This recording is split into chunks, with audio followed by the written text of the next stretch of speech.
Jangan lupa subscribe YouTube channel Metro TV News dan pastikan untuk menyalakan lonceng notifikasinya.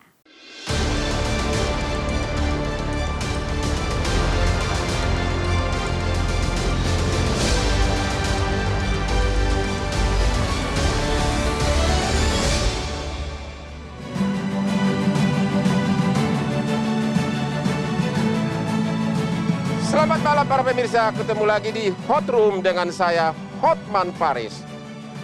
Koruptor, orang yang mengambil uang rakyat dan juga merugikan keuangan negara. Namanya seolah keren, tapi tetap aja dianggap maling di mata hukum. Bicara tentang koruptor, baru-baru ini, Jaksa Agung dalam rapat kerja dengan Komisi 3 DPR membuat pernyataan bahwa orang pelaku korupsi yang merugikan keuangan negara di bawah 50 juta rupiah tidak lagi dihukum, tapi cukup diminta mengembalikan uang tersebut, mengembalikan kerugian negara. Dasar hukumnya di mana? Di mana efek jerahnya? Apakah ini akan membuat para koruptor makin happy? Inilah Hot Room, obral hukuman koruptor. Nasib koruptor di negeri ini akan semakin menyenangkan. Ini karena pernyataan Jaksa Agung yang mengatakan bahwa koruptor kelas teri yang mengambil uang negara di bawah 50 juta tidak akan dipenjara, melainkan cukup mengembalikan uang yang sudah diambil. Ya, semudah itu. Bukan cuma itu. Baru-baru ini juga terbit peraturan Menteri Hukum dan HAM yang menyatakan bahwa masa tahanan para koruptor bisa berkurang, bahkan bebas. Ya, jika membayar lunas denda dan uang pengganti. Iya, enak sekali bukan? Maling ayam saja bisa habis babak belur, bahkan mati. Ini kok maling uang rakyat malah dapat perlakuan istimewa. Di mana letak azas keadilan dan efek jerahnya? Kalau hukumannya ringan begini, di mana? Jangan harap koruptor di negara ini akan mati atau punah. Yang ada malah berkembang dan beranak pinak. Paham?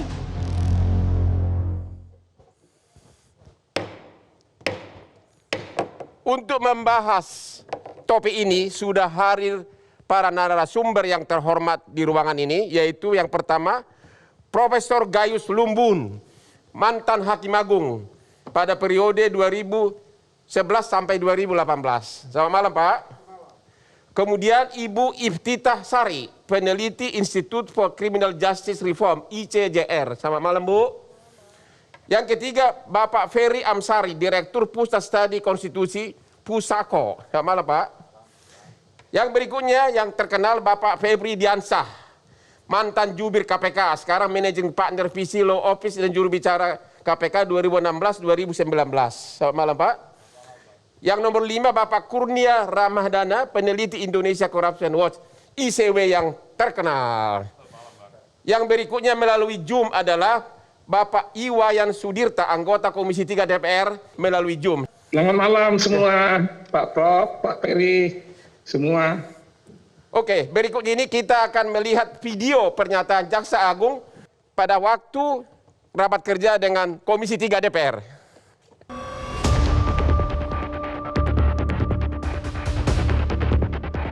Setelah ramai obral besar-besaran vonis koruptor kelas kakak, tahun ini hadir kembali kabar gembira bagi koruptor kelas teri.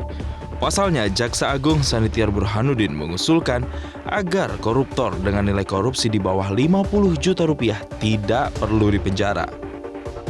Perkara tipikor yang berkaitan dengan kerugian keuangan negara, Kejaksaan Agung telah memberikan kepada jajaran untuk tindak pidana korupsi kerugian keuangan negara di bawah 50 juta. Untuk diselesaikan dengan cara pengembalian kerugian keuangan negara sebagai upaya pelaksanaan proses hukum secara cepat, sederhana, dan biaya ringan. Oke, kita akan bertanya pertama kali dengan Pak Iwayan Sudirta. Apa sebenarnya yang terjadi di Komisi 3 dan apakah Komisi 3 setuju dengan pernyataan dari Pak Jaksa Agung tersebut? Silakan Pak Iwayan. Ya, ya, selamat malam Pak Otman dan rekan-rekan semua. Begini, karena memang nanti akan ada rapat dengar pendapat berikutnya, karena itu masih rapat kerja. Jadi nanti eselon 1 dan eselon 1, eselon 2 dan seterusnya itu bisa mendalami masalah-masalah yang sudah disampaikan dalam rapat kerja. Jadi saya berasumsi pada suatu waktu nanti dalam waktu yang tidak terlalu panjang, persoalan-persoalan yang dalam rapat kerja antara lain termasuk korupsi di bawah 50 juta itu akan didalami lagi. Itu satu. Yang kedua, Humas menyatakan itu baru lemparan pernyataan yang perlu didiskusikan di masyarakat umum gitu. Kalau itu yang jadi pegangan, kita masih bisa terima gitu. Jadi, tapi kalau memang Jaksa Agung telah memutuskan, nah itu nanti kita akan dalami.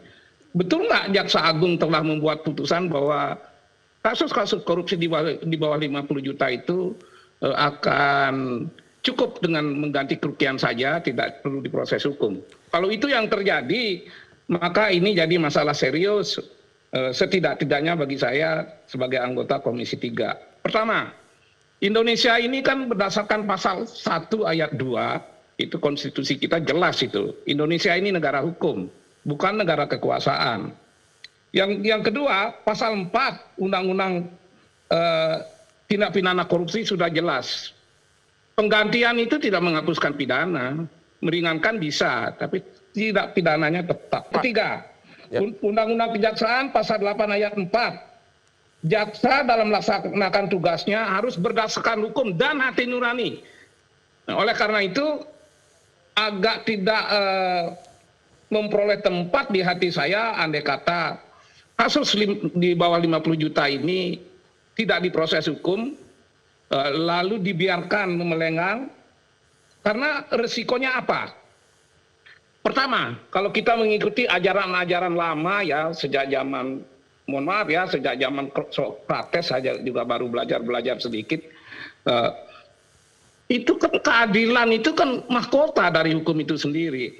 Pertanyaannya, kalau sampai para koruptor ini yang sudah betul-betul terbukti merugikan keuangan negara walaupun 50 juta ke bawah, lalu dibebaskan, efek yang timbul setelah mereka dibebaskan itu, bisa nggak rakyat merasakan keadilan?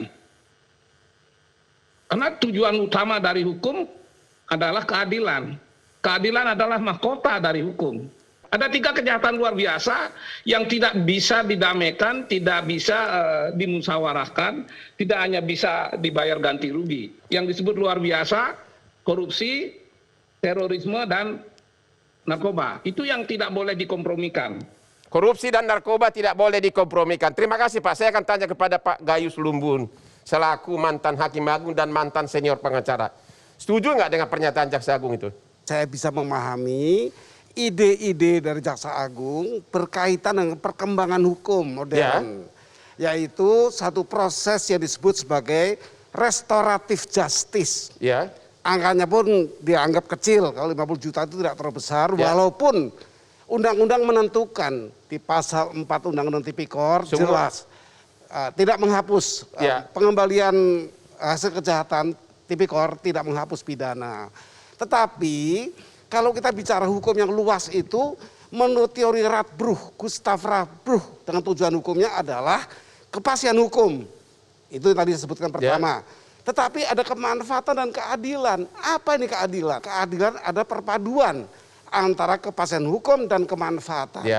Nah, melihat ini tentu orang ada pro dan kontra. Apa untungnya bagi negara kalau memang pernyataan Jaksa Agung itu diwujudkan? Apa untungnya? Apakah benar biaya negara berkurang dan biaya apa? Negara pernah mengambil sikap release and discharge. Artinya kalau orang mengembalikan sejumlah tertentu dari kejahatannya, ketika itu MPR memerintahkan. Itu waktu zaman Krismon tahun 98. Sekarang apakah tidak Krismon negara kita? Jadi bukan soal keadaannya, tapi ini pandangan hukum secara teoritik. Jadi itu dimungkinkan kalau itu untuk memulihkan keadaan Dan tentu ini dijiwai dengan hal-hal yang bersifat teoritik yang dipandang secara luas secara pandangan keilmuan. Kalau dia tidak bisa bayar bagaimana? Tentu kalau ini pertanyaannya ya tidak bisa bayar kan cuma 50 juta ya, dihukum sekian tahun, negara keluar biaya banyak untuk persidangan, untuk eksekusi, untuk penghukumannya. Ya. Jadi saya berpendapat kalau teori digunakan ada restoratif justice, merestor keadaan dan dia mau membayar sejumlah 50 juta yang diduga dikorups, maka itu solusi. Jadi Pak Gayus berpendapat itu sesuai dengan prinsip keadilan restoratif justice. Bukan hanya Kejaksaan Agung, Mahkamah Agung pernah menerbitkan pedoman terhadap kejahatan tipikor ini Ya. dengan ukuran-ukuran. Ya, Permen nomor 1 tahun 2020. di situ tetap ada hukumannya, Pak. Betul, 1 tetapi atau 2 tahun penjara. betul, tapi ada ukuran-ukuran Ya. mengenai kebesaran jumlah yang dilakukan kejahatan itu. Nah, itu salah satu solusi juga, Oke. pandangan-pandangan. Kita istirahat dulu dan tadi Pak Gayus sepertinya mendukung pendapat dari Bapak Jaksa Agung. Kita akan kembali setelah jeda berikut ini.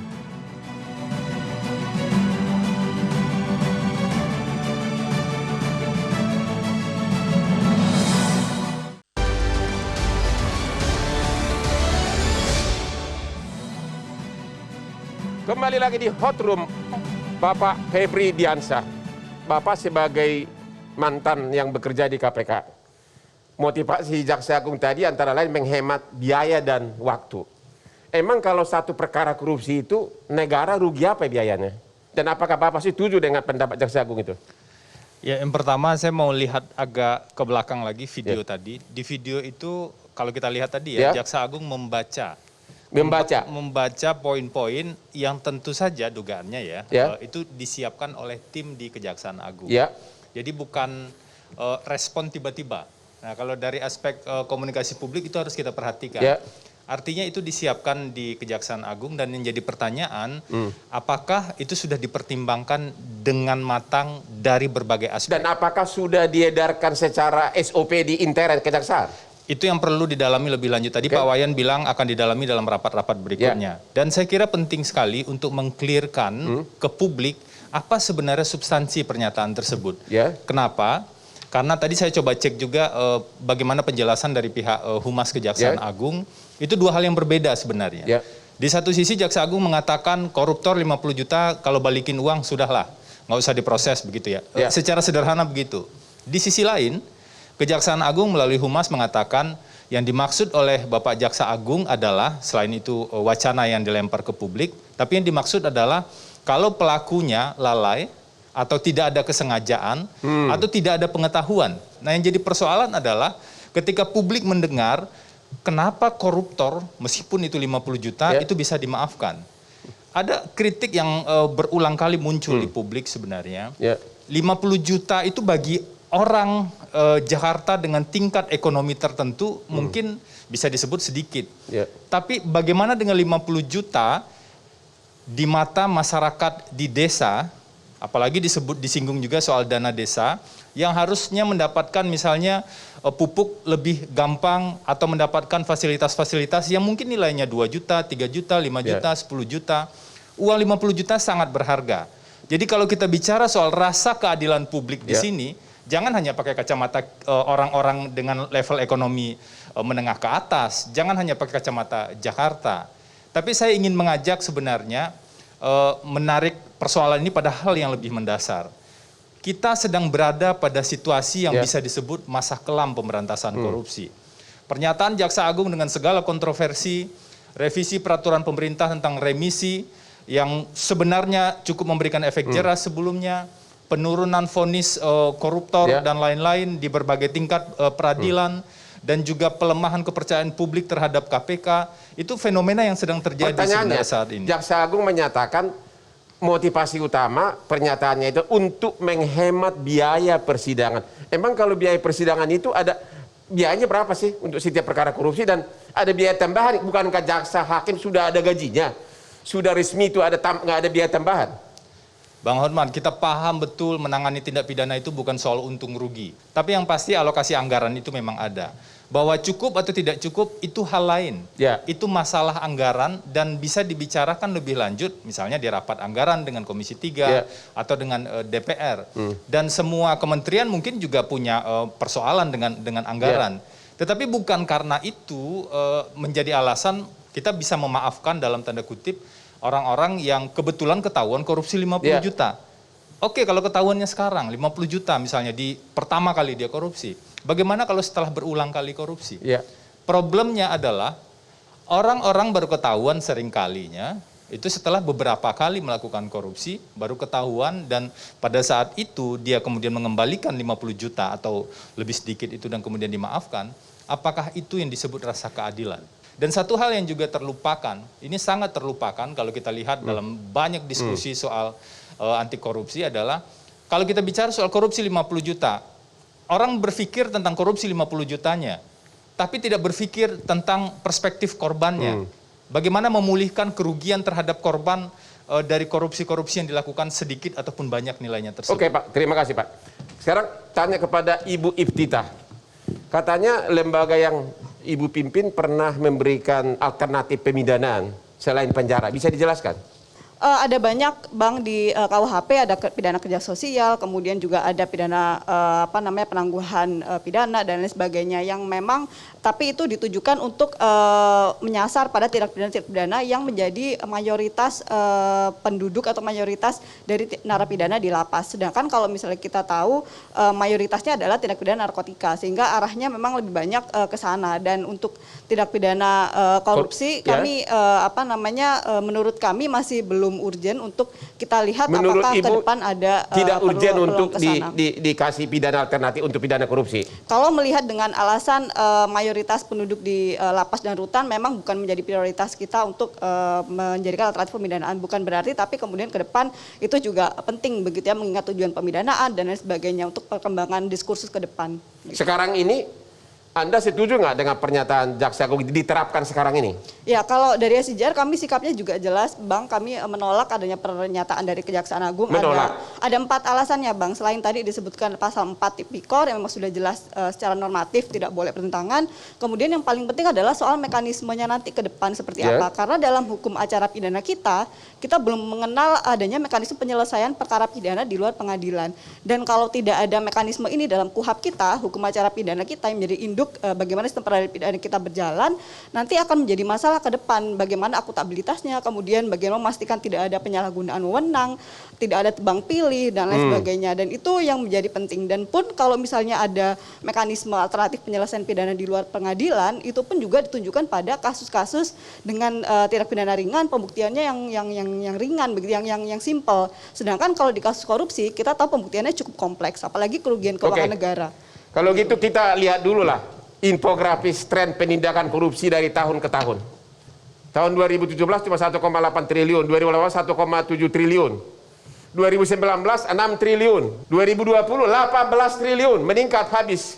2021 kerugian negara 26,8 triliun yang dulu tahun 2017 cuma 1 triliun. Sekarang ICW. Gimana analisa Bapak terhadap ini kan produksi ICW? Apa penyebabnya ini? Meningkat hampir 30 kali lipat kerugian negara.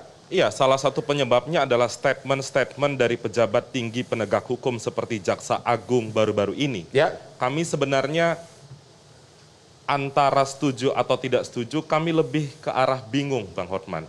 Karena sudah jelas tadi disampaikan ada soal pasal 4 Undang-Undang Tipikor dan saya pribadi tidak mampu membayangkan aturan hukum apa yang akan diproduksi Jaksa Agung yang dapat mengesampingkan pasal 4 Undang-Undang Tipikor. Itu yang pertama. Kemudian yang kedua, kalau soal angka 50 juta tadi sudah banyak dijelaskan oleh Mas Febri, Mbak Iftitah atau Pak Gayus Lumbun tadi, bagaimana ketika praktik korupsi itu menyasar hal-hal yang paling dekat dengan masyarakat. Saya ambil contoh Bang Hotman, misalnya ada korupsi di bawah 50 juta, misalnya 40 juta, tapi dikenakan terhadap pembangunan infrastruktur jembatan, pembangunan sekolah, pembangunan puskesmas. Maka dari itu kami mengatakan pernyataan Jaksa Agung itu seperti menggelorakan semangat para masyarakat yang akan melakukan praktik korupsi. Karena mereka tahu mereka tidak akan diproses hukum. Ya. Nah, berkaitan dengan data ICW, tadi itu adalah potret bagaimana kasus-kasus yang masuk di ranah penyidikan. Kami juga, Bang Hotman, menghitung kerugian keuangan negara yang masuk dalam proses persidangan. Sepanjang tahun 2020, angka itu belum ada apa-apanya. Sepanjang tahun 2020, kerugian keuangan negara yang diakibatkan praktik korupsi mencapai 56 triliun. 56 triliun. Maka pertanyaan refleksinya adalah berapa yang kembali ke negara? Yang kembali ke negara hanya 18 triliun. Mari kita berpindah pada judul acara hari ini, Obral Hukuman Koruptor. Bagaimana potret hukuman kepada pelaku korupsi? Sepanjang tahun 2020, Bang Hotman, rata-rata hukuman bagi pelaku korupsi hanya 3 tahun 1 bulan penjara. Ya. Bagaimana kita menceritakan soal efek jera kalau hukuman di persidangan hanya seperti itu, ditambah statement dari Pak Jaksa Agung. Saya yakin betul kalau kita cermati lebih lanjut, pelaku korupsi, Bang Hotman, itu mayoritas dari perangkat desa.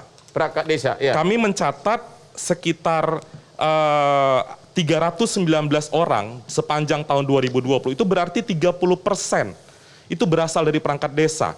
Bisa kita bayangkan berapa jumlah kerugian keuangan negara korupsi desa? Paling-paling hanya kisaran puluhan atau ratusan juta. Berarti jumlah tersangka, jumlah terdakwa akan semakin turun. Turunnya karena apa? Apakah karena korupsinya hilang? Tidak, karena ada statement seperti ucapan Jaksa Agung kemarin. Terima kasih kepada ICW. Sekarang Pak Ferry, apa pendapat Bapak ini dari Pusako, ya? Apa pendapat Bapak terhadap pernyataan Jaksa Agung? Bagi saya pernyataan itu aneh dan mengindikasikan bahwa memang spirit dari aparat penegak hukum untuk memberantas korupsi sedang turun. Ya. Karena logikanya tidak dapat diterima kalau kasus-kasus kejahatan luar biasa itu quote and quote dimaafkan. Ya. Tidak ada saya melihat ada upaya itu dalam pemberantasan korupsi di mana saja. Ya. Dan ini yang menyatakan luar biasa Jaksa Agung begitu. Artinya kalau dari segi kelembagaan itu akan turun ke bawah itu. Karena mereka secara struktural kan. Dan kalau dilihat semangatnya itu jadi bertentangan dengan gagasan bagaimana upaya pemberantasan korupsi yang baik itu bisa berjalan. Misalnya ada penambahan hukuman penghilangan hak gitu ya, pemiskinan dengan melibatkan atau mengikutkan tindak pidana pencucian uang. Nah sekarang Jaksa Agung malah berseberangan dari itu, bicara soal dimaafkan, sekali lagi quote and quote. Jadi ini menurut saya bisa jadi indikasi memang sedang ada penurunan ya semangat dari aparat penegak hukum terutama yang berada di ranah. Jadi menurut Bapak pendapat Jaksa Agung itu benar-benar bertentangan dengan undang-undang? Ya, karena Febri tadi katakan bahwa dia membaca pernyataan resmi dari kejaksaan, artinya sudah direncanakan itu pernyataan itu, dan tentu saja pernyataan ini bertentangan dengan semangat yang ada di undang-undang. Masalahnya pelaksanaannya kan di pihak kejaksaan. Kalau mereka menyidik satu kasus, tapi tidak dilimpahkan ke persidangan, akhirnya tetap juga kemauan Jaksa Agung itu tercapai kan? Betul. Ya, betul. karena memang pelaksanaannya kan beliau sebagai pimpinan dari penyelidikan ya, penyidikan, Jaksa Agung sangat-sangat menentukan sebuah proses pemberantasan tindak pidana korupsi. Terima kasih. Kita istirahat dulu sesudah jeda berikut ini.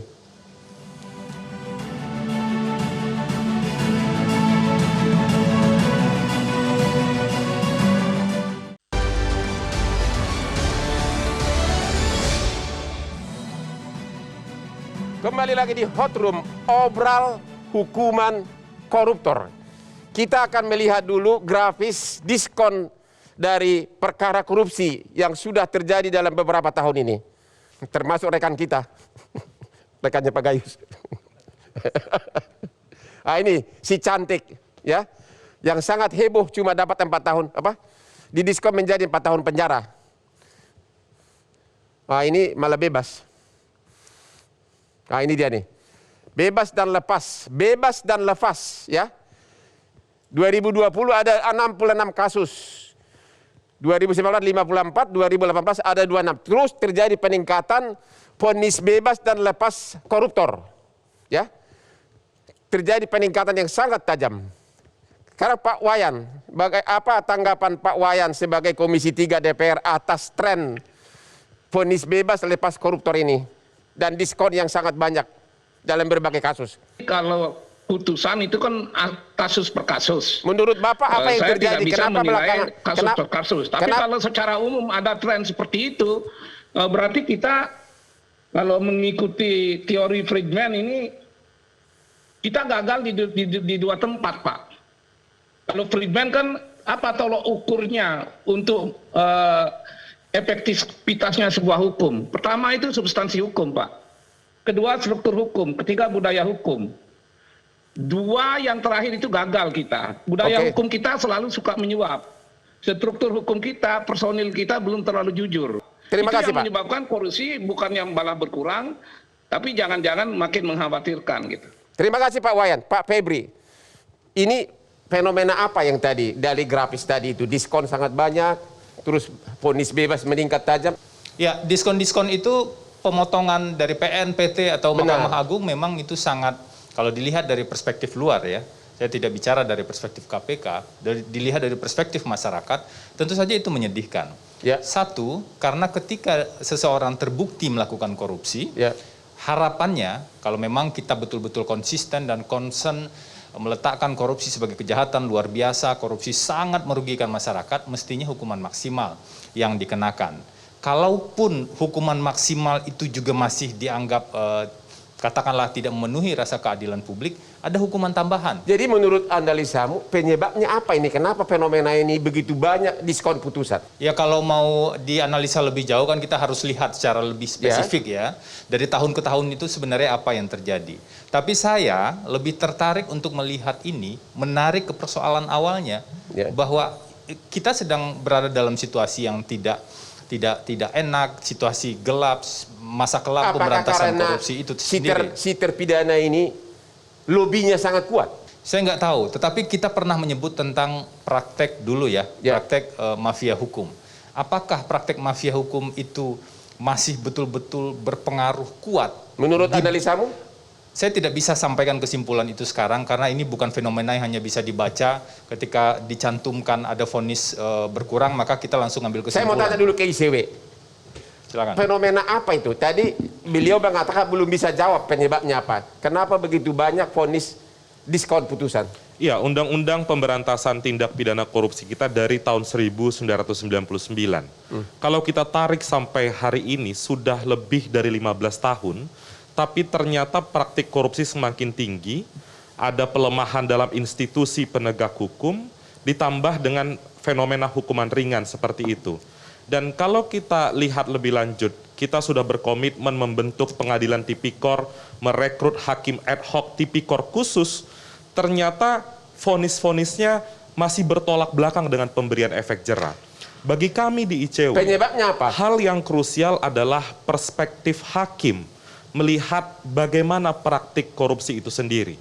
Kita tidak bisa meletakkan sisi keadilan hanya terhadap tersangka, hanya terhadap terdakwa. Tadi Mas Febri sudah menyampaikan ada satu sisi korban yang jarang sekali dibincangkan. Saya mau ambil beberapa contoh Bang Hotman, bagaimana kita melihat pertimbangan hakim ketika mendiskaun hukuman-hukuman pelaku korupsi itu. Contohnya gimana? Ada satu pejabat Mahkamah Agung yang terindikasi atau terbukti secara sah dan meyakinkan melakukan praktik korupsi, hukumannya ringan. Hal yang meringankan saat itu disebut yang bersangkutan dianggap berjasa untuk Mahkamah Agung. Jadi bagaimana mungkin dia melakukan kejahatan sebagai pejabat di Mahkamah Agung, tapi perspektif hakim masih melihat dia punya jasa di Mahkamah Agung. Selain dari itu Bang Hotman, ada yang satu perkara yang saya rasa cukup unik ya, dan menjadi pergunjingan di tengah masyarakat. Ada perkara mantan Menteri Sosial Juliari Peter Batubara. Apa pertimbangan hakim saat itu? Karena masyarakat membuli yang bersangkutan sehingga hukumannya diringankan. Ada perkara juga warga binaan Sukamiskin yang diduga menyuap kalapas Sukamiskin, membelikan mobil dan lain sebagainya. Hal itu tidak dianggap sebagai pemberian suap, tapi dianggap sebagai menggambarkan sifat kedermawanan. Hal-hal seperti itu, kalau tidak ada guideline yang jelas dari Ketua Mahkamah Agung, maka judul ini bisa berulang bulan depan. Terima kasih, Pak Gayus.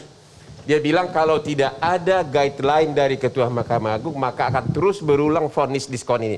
Memang tidak ada ketentuannya.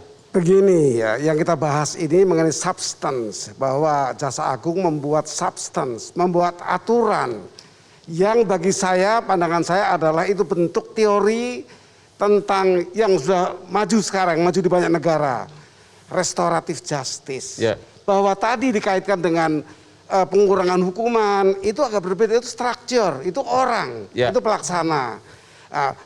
Kembali peran terakhir Pak Hotman tadi, bagaimana sikap Ketua Mahkamah Agung. Ini juga personal sebenarnya, tiap-tiap pejabat memimpin sebuah lembaga itu berganti-ganti. Nah tentunya ini sangat tergantung kepada kebijakan ketika itu, tetapi ketika saya di Mahkamah Agung dapat saya sampaikan, tiap-tiap ketua ketika di Mahkamah Agung mempunyai kiat-kiat, mempunyai pandangan di mana situasional ketika itu, termasuk presiden. Bagaimana memimpin negara dalam keadaan krisis, misalnya keuangan negara, kebijakan dikeluarkan seperti apa. MPR juga memperhatikan. Jadi bahasan saya pada siang hari ini, malam hari ini adalah mengenai policy, mengenai substance yang ditempuh oleh Jaksa Agung. Bagi saya, kalau teori itu menggambarkan restoratif justice, merestor dengan keadilan yang tepat, korban itu lebih diperhatikan daripada pelaku, maka bagi saya korban ini negara kalau korupsi. Boleh nggak Pak spesifik? Jaksa Pinangki karena apa tadi punya keluarga, punya anak. Secara boleh nggak Bapak kan sebagai mantan hakim agung, khusus topik itu bisa nggak dibenarkan sebagai alasan untuk meringankan? Pernah ketika saya akan menghukum 2 orang suami istri, majelis bertanya, apakah tidak ketinggalkan 1 supaya anak keturunannya, ini kejahatan yang luar biasa ini, sehingga patut dihukum mati. Lalu timbul pertanyaan di antara kami majelis, yang perempuan atau yang laki yang dibebaskan? Ternyata yang perempuan itu justru otak dari kejahatan ini.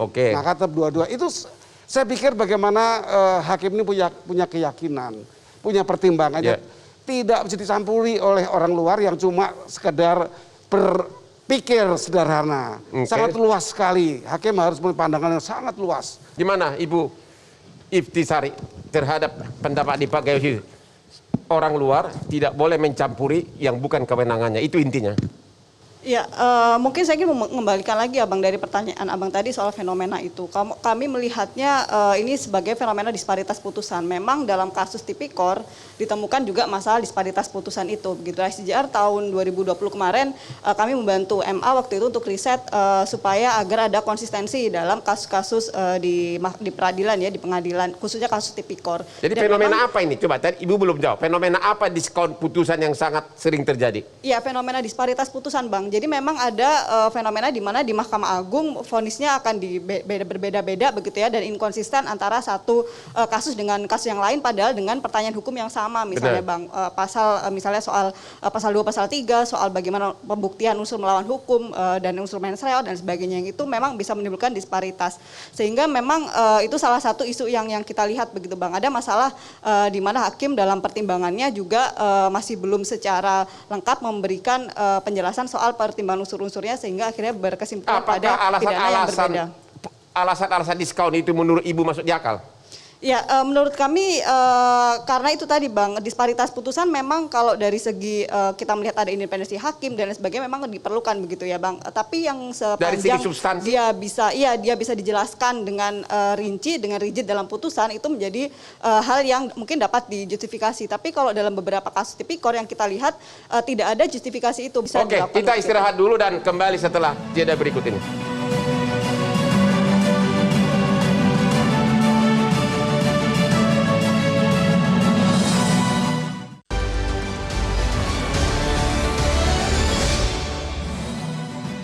Kembali lagi Hot Room, obral hukuman para koruptor. Kak Ferry, bagaimana pandangan Anda atas fenomena pemotongan vonis koruptor ini? Saya kalau mau menjawab pertanyaan Abang tadi soal fenomena apa yang sedang terjadi, saya yakin bahwa fenomena ini soal berkuasanya para koruptor di berbagai lini. Misalnya contoh dalam budaya hukum kita koruptif, di mana-mana terjadi petty corruption, ya, korupsi kecil-kecil itu. Dan terjadi di berbagai pusat layanan, terbuka begitu ya, suap menyuap dan segala macamnya. kita juga bermasalah dengan strukturnya. Aparat penegak hukum kita punya wawasan yang sangat jauh dari semangat pemberantasan korupsi. Mohon maaf, contohnya pernyataan Jaksa Agung. Bahkan pernyataan setelah Jaksa Agung yang dijelaskan oleh Kapus Penkum Jaksa Agung mengenai kenapa ada timbul pendapat dari Jaksa Agung itu juga menarik. Katanya maksud dari Jaksa Agung itu soal kasus-kasus yang berkaitan dengan penyimpangan administratif. Penyimpangan administratif sudah pasti tidak bagian dari tindak pidana korupsi.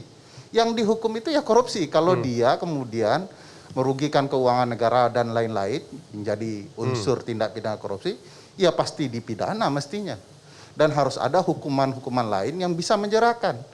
Nah, yang kedua, yang kalau kita lihat ya, tidak hanya struktur bermasalah, juga substansinya. Undang-undang KPK kemudian diperlemah, dan sekarang muncul lagi Permenkumham yang tidak masuk akal. Padahal undang-undangnya mendelegasikan ke PP, nah sekarang Permenkumham, sesuatu yang berseberangan dengan logika ilmu perundang-undangan. Yaitu yang mana? Mengenai remisi para remisi koruptor. itu. Jadi substansi hukumnya juga bermasalah sebenarnya. Harusnya kalau memang dibatalkan, ada PP yang baru. Itu kan ilmu perundang-undangan. Jadi sekarang remisi diatur oleh Permenkumham yang tidak diberi delegasi oleh undang-undang dan lebih gampang mendapatkan remisi. Betul, begitu. Betul. Pak Gayus gimana ini Pak? Bagaimana bisa Mahkamah Agung membatalkan suatu peraturan pemerintah ya yang isinya sudah sangat bagus dan kemudian sekarang diganti dengan peraturan Menteri Hukum dan HAM? Ya begini, saya akan mulai dengan tadi saya harus menegaskan bukan berarti hakim itu tidak boleh dicampuri oleh masyarakat untuk memandang sebuah putusan, tidak. Ya. Tapi yang saya kemukakan adalah hakim itu mempunyai naluri dan keyakinan hakim terhadap sebuah perkara. Jadi naluri itulah yang diterapkan sebagai alasan untuk diskon putusan? Oh tidak cuma begitu, membebaskan pun tidak masalah. Jadi saya tidak keberatan kalau 16 tahun dibebaskan. Selama dalam pertimbangan hakim itu tertuang dengan jelas. Saya boleh protes nggak Bang? Kalau boleh protes. Satu kata aja, satu kali Pak. Di dalam salah satu putusan Mahkamah Agung ada alasan kemudian orang dibebaskan.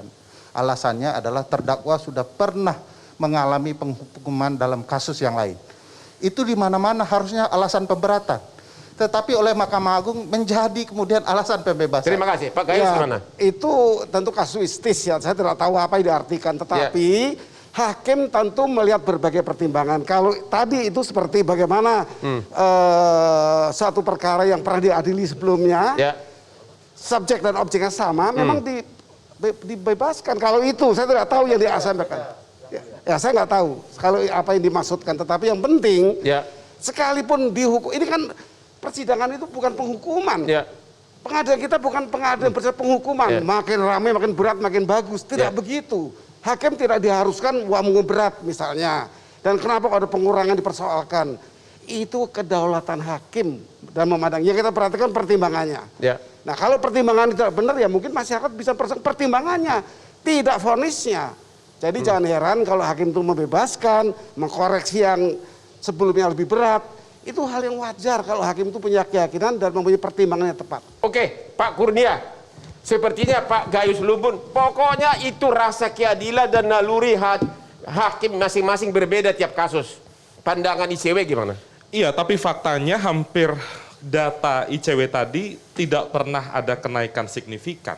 Kalaupun ada kenaikan paling 1 atau 2 bulan. Kita tentu memahami bagaimana independensi hakim, tapi ada satu klausul pasal 5 Undang-Undang Kekuasaan Kehakiman, hakim harus menggali nilai-nilai yang hidup di tengah masyarakat. Dan praktik korupsi hari ini, Bang Hotman, kalau kita lihat data indeks persepsi korupsi, World Justice Project, itu sebenarnya Indonesia belum bergerak yang sangat cepat, justru melambat. Sehingga praktik korupsinya marak, hukumannya ringan, dan lain sebagainya. Bagi kami, apakah ini sesuatu yang baru untuk melenggangkan para koruptor mendapatkan pengurangan hukuman? Tidak. Jadi yang ditanyakan adalah sejauh mana kebebasan para hakim tersebut secara di tiap-tiap kasus dikaitkan dengan naluri keadilan daripada hakim. Itu bagaimana pembatasannya?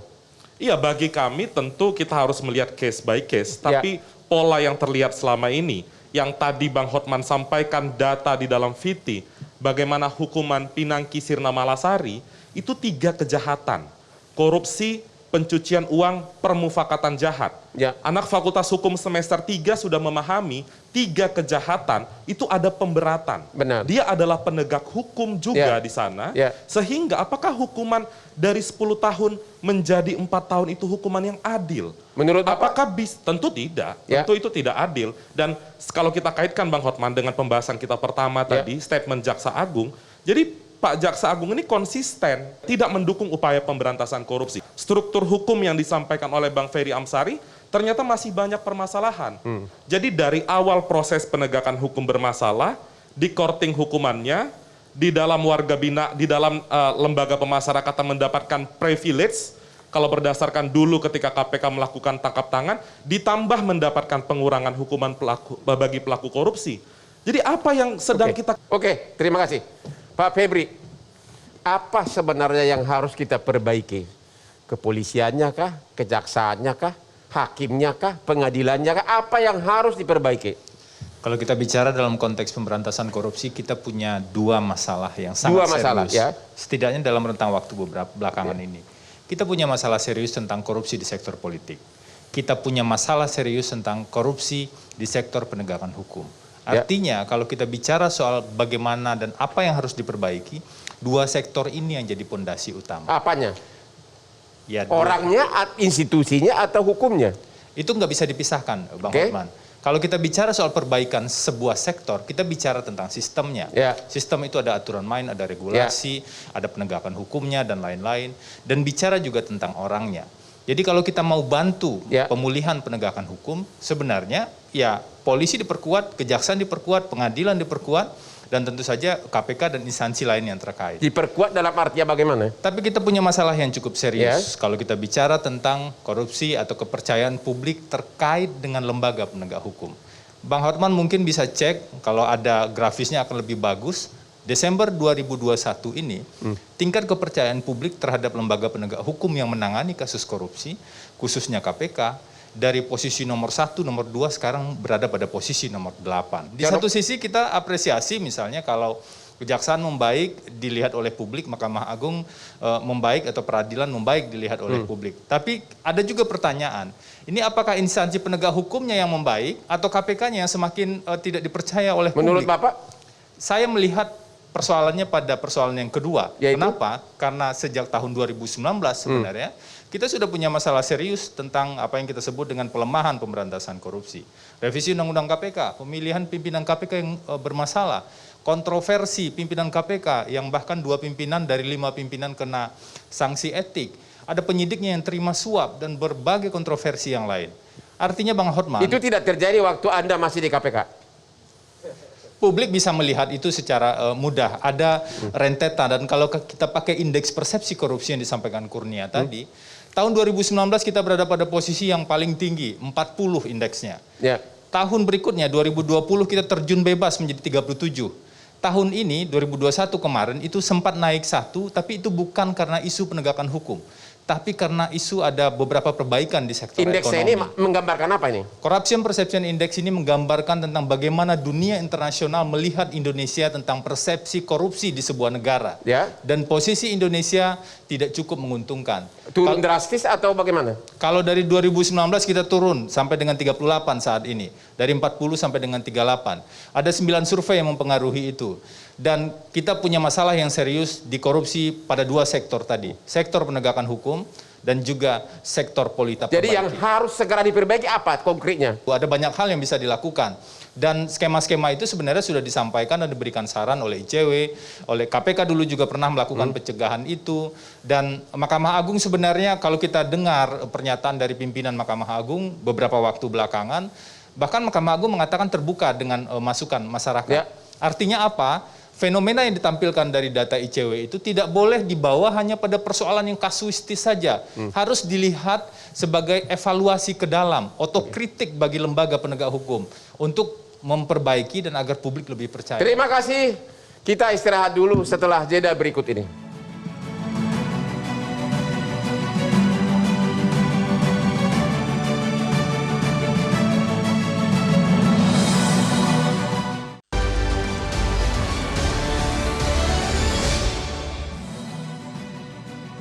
Kembali lagi di Hot Room, obral hukuman koruptor.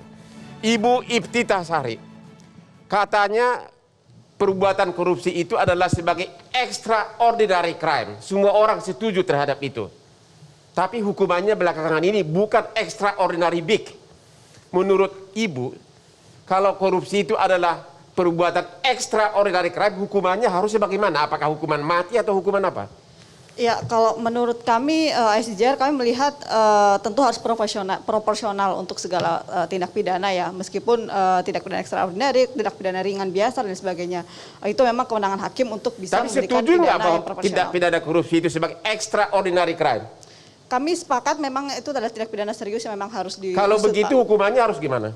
Ya itu tadi, tetap harus tergantung kasusnya. Bagaimana proporsionalitas itu harus menjadi kunci utama. Tolong dulu spesifik, khusus perkara korupsi. Ya. Perlu nggak undang-undang dirubah sehingga hukumannya didabalkan atau dibikin hukuman mati? Ya, kalau kami dari ICJR pandangannya kami tidak sepakat dengan hukuman mati, Bang, untuk tindak pidana apapun termasuk juga tipikor. Hukuman mati, gitu ya. hukuman seumur hidup lah. Sama Bang, karena kami melihat dari segi fokus kami dari segi hak asasi manusia, tentu pemberatan hukuman seberat-beratnya itu tidak selalu menjadi solusi dari pemberantasan tindak Jadi pidana. untuk perkara korupsi perlu nggak diperberat? Tolong Ibu jawab.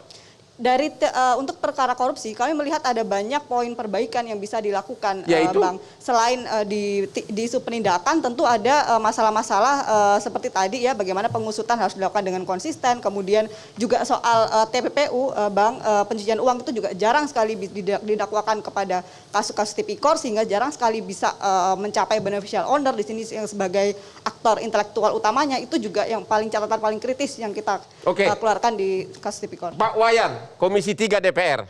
Ini Iftitah Sari dari lembaga ICCR tidak setuju hukuman mati dan sepertinya juga tidak setuju pemberatan hukuman korupsi itu diperberat. Pandangan Pak Wayan, Komisi 3 DPR gimana? Kalau hukuman mati sama latar belakang saya juga dulu di LBH, pernah jadi pengacara ICW, itu rata-rata teman-teman kita sama pemahamannya. Karena hukuman mati itu dari zaman dulu, dan Inggris yang pertama-tama mencabut hukuman mati, argumennya adalah hukuman berat itu tidak meniadakan kejahatan, karena itu hukuman mati tidak diperlukan lagi. Dan sekarang udah banyak sekali negara yang menolak itu, Pak. Jadi menurut Bapak, agar jerah perkara korupsi, menurut Bapak jenis hukuman apa yang tepat? Diperberat atau bagaimana? Yang pasti jangan sampai ringan. Putusan itu harus adil, jangan sampai ringan. Kalau ringan itu pokoknya tidak akan putusannya jerah. jangan ringan itu. Oke. Jangan ringan. Terima kasih. Pak Ferry, jenis hukuman apa menurut Bapak yang cocok untuk extraordinary crime ini? Banyak contoh sanksi pidana lain atau bentuk sanksi tambahan lain yang kemudian bisa efektif memberantas korupsi. Contoh, kalau korupsi dilakukan di wilayah politik, pilihannya bisa menghilangkan hak untuk dipilih dan memilih. Bagi seorang politisi, dia akan kehilangan banyak hal kalau kemudian dia kehilangan hak untuk dipilih dan memilih. Jangan nanggung. Nah, di Indonesia sering nanggung.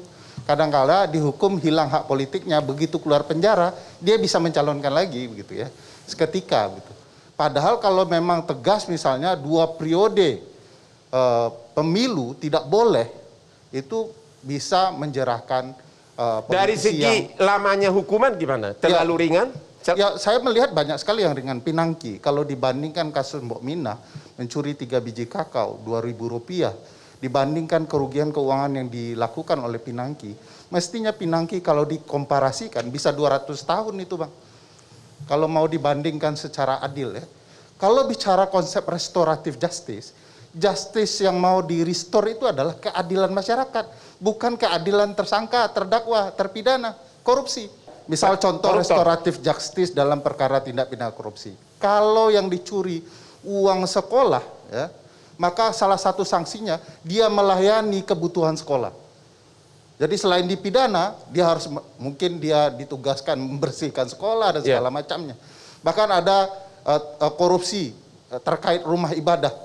Dia mungkin bisa jadi yang membantu melayani atau membersihkan rumah ibadah selain tetap dipidana. Jadi Anda berpendapat teorinya Pak Gayus Lumbun yaitu restoratif justice itu tidak tepat diterapkan untuk perkara korupsi? Bukan, tidak tepat. Tapi pemaknaan kami berbeda tentang restoratif justice. Beliau pendekatannya kepada tersangka, terpidana, dan terdakwanya. Saya melihat restoratif, yang di-restore itu justice-nya adalah kepada publik yang dirugikan. Bukan kepada tersangka, begitu? Bukan kepada tersangka. Pak Gayus gimana ini? Kok Bapak melihat teori restoratif justice itu adalah untuk kepentingan para koruptor, sementara yang dilihat ada kepentingan publik? Oh, tidak begitu pendapat saya. Ya. Pendapat saya ada keringanan bagi pandangan secara menyeluruh. Begini ya, jangan coba-coba untuk merancang hukuman, apalagi di luar hakim ya. Hakim pun tidak boleh merancang hukuman itu berapa patutnya, beratnya seberapa, tidak begitu. Seperti kalau tadi menyebut kasus Pinangki, sampai dihukum demikian ringan. Itu hakim mempunyai rambu-rambu, Pak Hotman, untuk tidak bisa dirancang tadi, tapi memperhatikan dengan teliti, dengan keyakinan hakim dan dengan ketentuan yang berlaku. Misalnya, walaupun dia melanggar 4 hal yang dianggap salah atau 5 atau lebih, kita kan ada rambunya. Masalahnya rambunya ini tadi hanya karena punya suami, punya anak gitu loh. Oh, jangan begitu, jangan cuma itu salah satu ya. Itu ada satu pandangan tentang hal-hal yang dilanggar itu kumulatif. Itu berat memang. Bisa alternatif. Itu berbeda-beda, 4 hal itu berbeda-beda. Dulu kalau nggak salah Pak Gayus ini waktu jadi Hakim Agung spesialis hukuman mati, benar nggak itu? Ya, saya banyak. Benar ya? Banyak. Udah berapa hukuman mati Bapak vonis? 15. Perkara apa aja itu? Oh, berbagai nggak ada perkara korupsi? Oh, tidak ada. Tapi narkotika misalnya, pembunuhan berencana, Kalau untuk perkara lain Bapak sudah vonis 15 hukuman mati. Untuk perkara korupsi sebaiknya bagaimana? Bagi saya tidak bisa dirancang seperti pertanyaan Pak Hotman. Itu satu kesatuan perkara yang kita lihat di berbagai aspek. Korupsi mencakup hal apa? Ini teori saya banyak ya. Ada 5 teori untuk korupsi tidak. Masing-masing punya tujuan. Kalau tujuannya mengarah pada keuangan negara, memang itu hukum berat. Pantas dihukum mati? Saya tidak bilang pantas, tidak bisa dirancang. Saya tidak berani bilang. Pokoknya hukuman berat. Begini, yang menyangkut hukuman-hukuman berat itu antara lain kalau untuk korupsi, diyakini yang mengganggu keuangan negara. Itu berat? Itu berat. Dalam pandangan hukum, ukuran tidak berat hukumannya. Jangan merancang. Tidak boleh dirancang berat atau ringan itu oleh hakim sendiri tidak boleh. Nanti majelis yang memutus. Apalagi masyarakat. Terima kasih. Pak Febri, Anda masih ingat kasus sangat fenomenal. Mantan Menteri Sosial. Ya. Gimana pandangan Anda itu pada saat negara dalam keadaan krisis corona, justru karena dikasih keringanan hukuman hanya karena dia sudah dibully masyarakat? Ya, kontroversi itu sudah dibahas di publik, itu satu hal. Tapi saya yakin betul apa yang disampaikan Prof. Gayus tadi. Kita semua punya pemahaman yang sama, kita semua menghormati apa yang disebut dengan independensi hakim dalam memutus, nurani, dan segala macam. Tapi saya yakin poin utama persoalannya bukan pada kita ingin mengganggu independensi hakim tersebut. Poin utamanya adalah ada peristiwa-peristiwa hukum yang kita lihat, ada fenomena yang kita lihat, data-data, angka yang kita lihat, penurunan putusan-putusan yang justru diperhatikan oleh publik dan nggak masuk akal. Ketika itu diterima oleh publik, masyarakat bingung, ini keadilan apa yang sebenarnya sedang disuguhkan. Seolah-olah ada pihak-pihak tertentu yang mendapatkan privilege tertentu dan kemudian vonisnya lebih rendah dibanding yang lain. Masalahnya di mana? Nah, seharusnya yang seperti ini itu disambut sebagai otokritik yang saya sampaikan tadi. Harusnya dilakukan evaluasi secara internal. Oke lah, kalau publik nggak boleh terlalu mempengaruhi bagaimana perjalannya proses persidangan, oke, kita bisa hormati itu. Tapi apa upaya korektif ke dalam yang juga dilakukan agar ada standar yang sama. Jadi Anda dengan mengatakan tetap menghormati independensi peradilan. Pendapat Pak Gayus yang hanya yang memfokuskan kepada kebebasan kemandirian para hakim. Saya tidak melihat pendapat Pak Gayus begitu. Ini bukan soal setuju atau tidak setuju. Kita sedang diskusi. Pak Gayus melihat dari perspektif yang lain. Saya melihat dari perspektif yang lain. Misalnya soal korban. Kita bicara restoratif justice, kita bicara tentang bagaimana upaya yang dilakukan sebagai alternatif penyelesaian yang fokus pada pemulihan ke keadaan semula. Pemulihan ke keadaan semula ini menurut saya setuju dengan Ferry yang disampaikan, perspektif korban harus lebih diutamakan. Apakah dalam korupsi hanya negara yang menjadi korban? Saya agak berbeda pendapat dengan Prof. Gayus. Dalam kasus Bansos yang Bang Hotman sebutkan tadi, Ada orang-orang yang tidak mendapatkan bansos secara maksimal, ada orang-orang yang mendapatkan beras berkutu, beras busuk yang seharusnya ia terima dalam keadaan dia tidak punya penghasilan dan lain-lain. Apakah masyarakat tidak korban? Masyarakat korban. Makanya koalisi masyarakat sipil dan kami juga di Visi kemarin bergabung, concern terhadap pemulihan korban ini menjadi sangat penting. Saya melanjutkan sedikit dari penyampaian Mas Febri tadi. Dalam advokasi kami, Bang Hotman, mendampingi korban bansos, ternyata Pengadilan Negeri atau Pengadilan Tipikor Jakarta itu menolak permohonan penggabungan perkara gugatan ganti kerugian menggunakan mekanisme pasal 98 KUHP. Dan itu merupakan sebenarnya kalau disahkan atau diterima oleh persidangan, itu akan memicu para korban-korban praktik korupsi tidak hanya menonton persidangan, tidak hanya bertepuk tangan ketika koruptor dihukum puluhan tahun, tapi mereka bisa juga mengajukan gugatan kepada terdakwa kasus korupsi untuk memulihkan keadaan seperti sedia kala. Dan itu kami lihat belum ada dalam proses penegakan hukum di Indonesia. Jadi menurut Anda, pernyataan dari Jaksa Agung itu bertentangan dengan teori restoratif justice untuk perkara korupsi? 100% saya yakin itu bertentangan. Bertentangan. Dan begini juga Bang Hotman, selain pada proses persidangan, hakim itu kan memutus berdasarkan dakwaan. Dakwaan itu adalah kumpulan pasal-pasal Undang-Undang Tipikor. Pertanyaan lanjutannya adalah, apakah Undang-Undang Tipikor kita sudah memberikan hukuman yang cukup ideal untuk memberikan efek jera? Pasal 2, pasal 3 itu menjadi problematik hari ini Bang Hotman. Kenapa? Karena hukuman bagi masyarakat yang ada di pasal 2 lebih berat daripada hukuman untuk orang-orang pejabat publik di pasal 3. Satu hal. Hal kedua, seseorang yang memberikan suap yang diatur dalam pasal 5 ayat 1, dia memberikan suap misalnya kepada pejabat publik, hukuman maksimalnya hanya 5 tahun. Saya ambil contoh kasus Joko Sugiarto Tjandra. Dia didakwa dengan pasal 5 ayat 1, suka tidak suka hukuman maksimalnya 5 tahun. Terlihat sepintas, pasti hukuman yang tidak adil diberikan. Harusnya pasal berapa? Memang pemberi suap itu hanya diatur dalam pasal 5 ayat 1. Mestinya ada pemberatan. Maka pertanyaannya, mumpung ada Pak Wayan di sini, apakah Undang-Undang Tipikor kita sudah dimasukkan dalam prolegnas prioritas? Karena selama ini produk legislasi yang dihasilkan oleh DPR praktis tidak pernah menyentuh hal-hal seperti ini. Kita akan jawab itu nanti di kesimpulan masing-masing. Kita istirahat dulu setelah jeda berikut ini.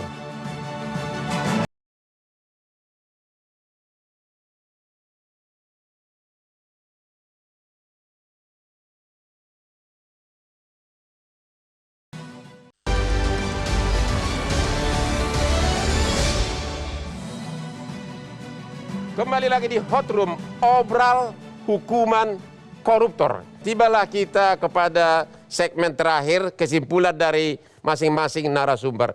Yang pertama, mohon kesimpulan dari Pak Wayan, kurang dari 1 menit.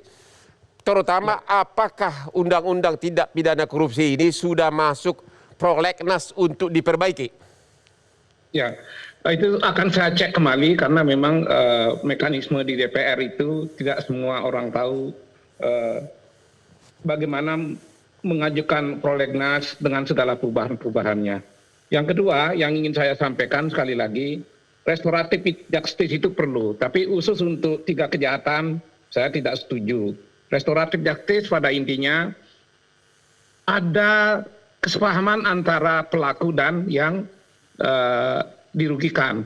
Ketika perkara korupsi itu mau diterapkan restoratif justice, pasti rakyat itu belum bisa terima kalau hukuman-hukuman yang ringan atau apalagi pembebasan itu diberikan. Masalah yang kedua, apakah ada celah bagi seorang koruptor? Ada, karena hakim harus menggali hukum yang hidup di masyarakat. Dan kalau menurut teori, selain hukum positif itu ada namanya moral positif. Di moral positif, hakim punya kebebasan yang luar biasa. Punya kebebasan yang luar biasa, dan itu diatur oleh undang-undang.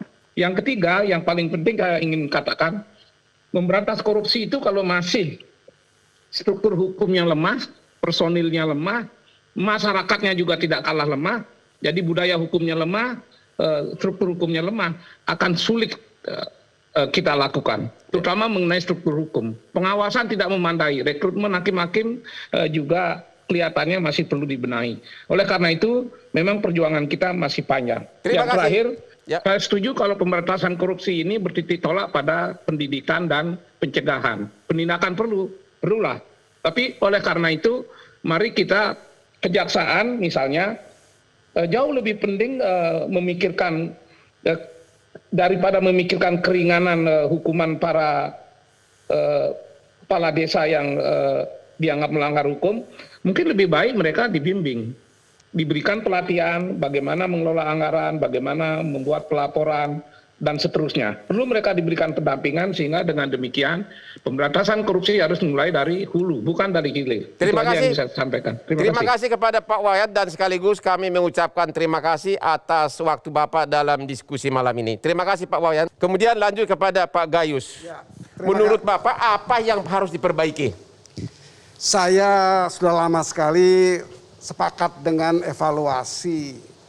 Karena saya di Mahkamah Agung ketika itu, maka saya ingin punya evaluasi untuk hakim-hakim agung dari tingkat PN, tingkat PT sampai dengan Mahkamah Agung. Itu yang Diapain dievaluasi? Evaluasi semua, yang buruk diganti, yang bagus dipertahankan. Ya. Tidak usah diganti dengan ada ide dari negara asing, kalau ide itu banyak sekali. Ya. Tapi saya ingin fokuskan kepada victimologi yang disampaikan tadi ya.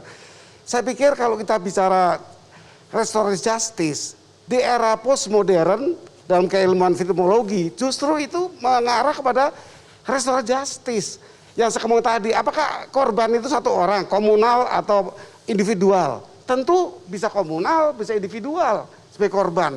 Saya tidak mengatakan korbannya ada pelaku atau korban satu orang, tidak begitu. Kalau tipikor ya komunal.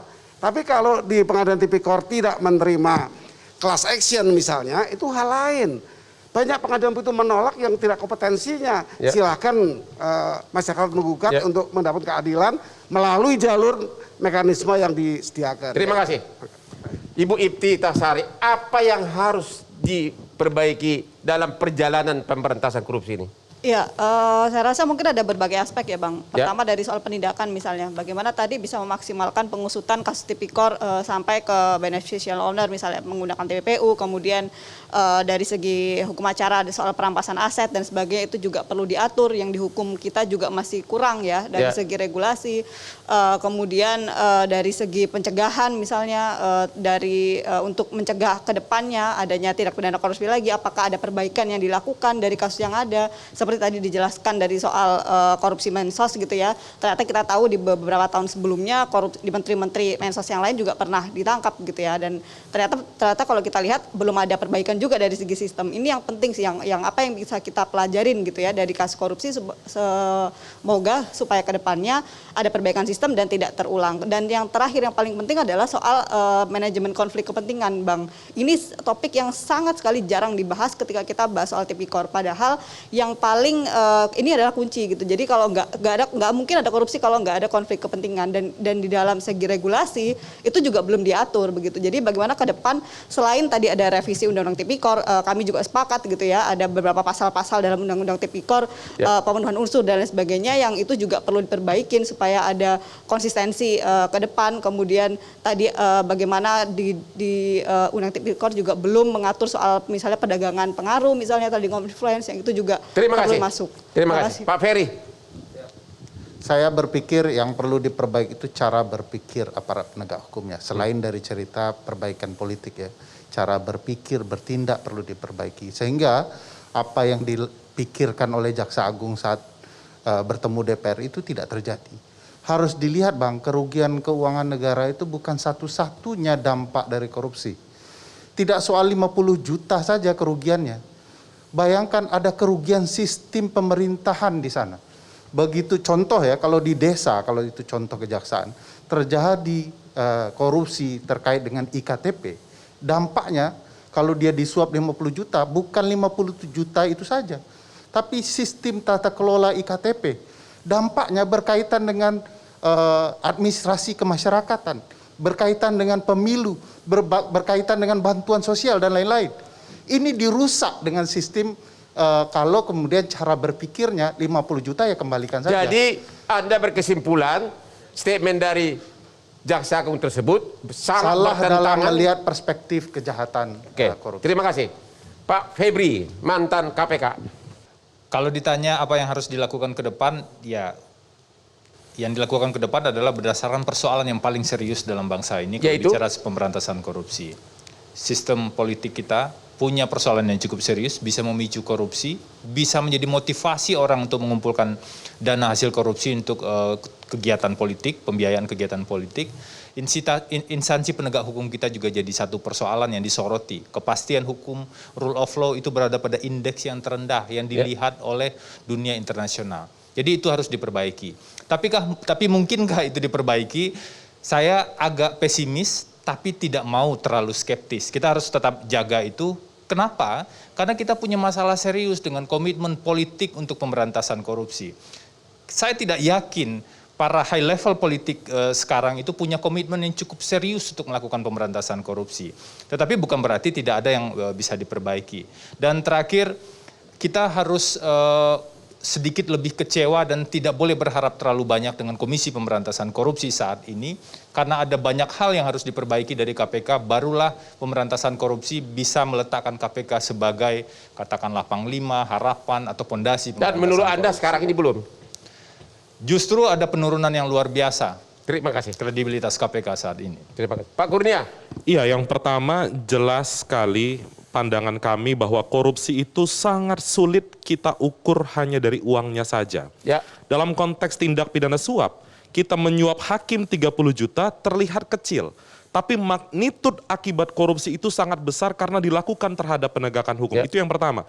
Yang kedua, menjawab pertanyaan Pak Hotman, tadi saya sepakat dengan semua pembicara soal perbaikan substansi hukum dan lain sebagainya. Saya ingin menyoroti karena sekarang ada fenomena disorientasi arah politik hukum pemberantasan korupsi.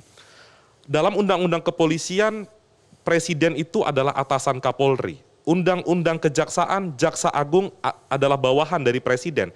Undang-undang KPK secara administratif, KPK di bawah eksekutif. Maka dari itu kita harus mengembalikan komitmen politik ini kepada panglima penegakan hukum, yaitu Presiden Joko Widodo itu sendiri. Kalau berkaca ke belakang, tentu kita wajar pesimis. Karena hasil yang dilakukan, baik pembuatan undang-undang, pemilihan pimpinan penegak hukum, itu masih sering menjadi kontroversi. Kalau tidak ada perbaikan mendasar dari Presiden Jokowi, maka praktik kemunduran penegakan hukum, khususnya pemberantasan korupsi, akan terus-menerus berulang. Terima kasih. Kesimpulannya, perjuangan pemberantasan korupsi di Indonesia masih memerlukan waktu yang sangat panjang. Oke, demikianlah akhir dari diskusi malam ini. Terima kasih kepada semua para narasumber. Dan para pemirsa jangan lupa menonton Hot Room setiap hari Rabu jam 9.30 malam hanya di Metro TV. Hot Room.